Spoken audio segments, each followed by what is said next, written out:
Efficient market hypothesis is the stock market efficient.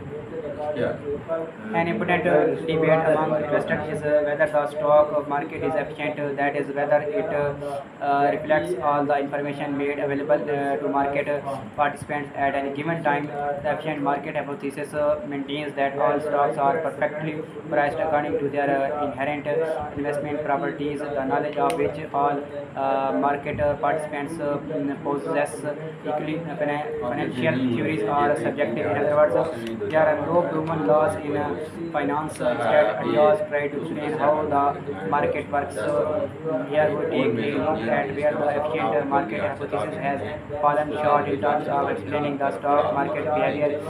While it may be easy to see a number of efficiencies in the theory, it's important to explore its relevance in the modern investing environment. Efficient market hypothesis, tenets and variations.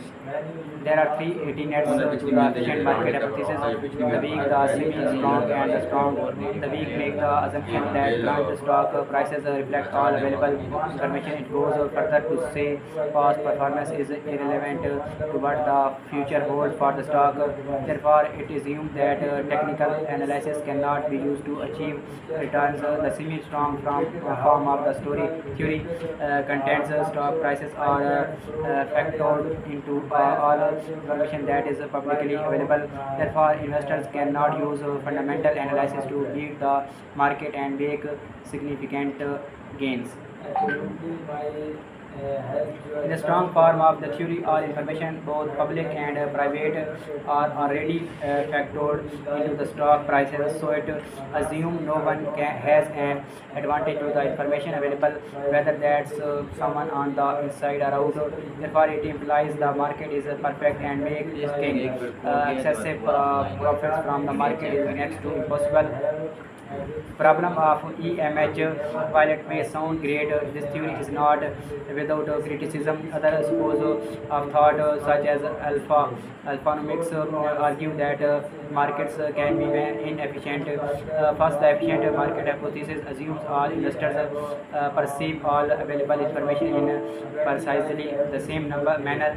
The different methods for analyzing and valuing stocks pose some problems for the validity of the EMH.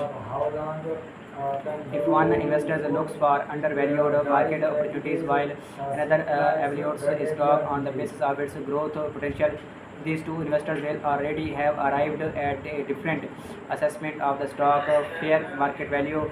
Therefore, one argument against the EMH points out that since investors value stock differently, it is impossible to determine what a stock would be worth in an efficient market. Secondly, no single investor is ever able to attain greater profitability than another with the same amount of invested funds under the efficient market hypothesis. Since they both have the same information, they can only achieve identical returns. But consider the wide range of investment returns attained by the entire universe of investors, investment funds, and so forth. If no investor had any clear advantage over another, would there be a range of yearly returns in the mutual fund industry from significant losses to 50% profits or more? According to the EMH, if one investor is profitable, it means every investor is profitable, but this is far from true. Thirdly, and closely related to the second point, under the efficient market hypothesis,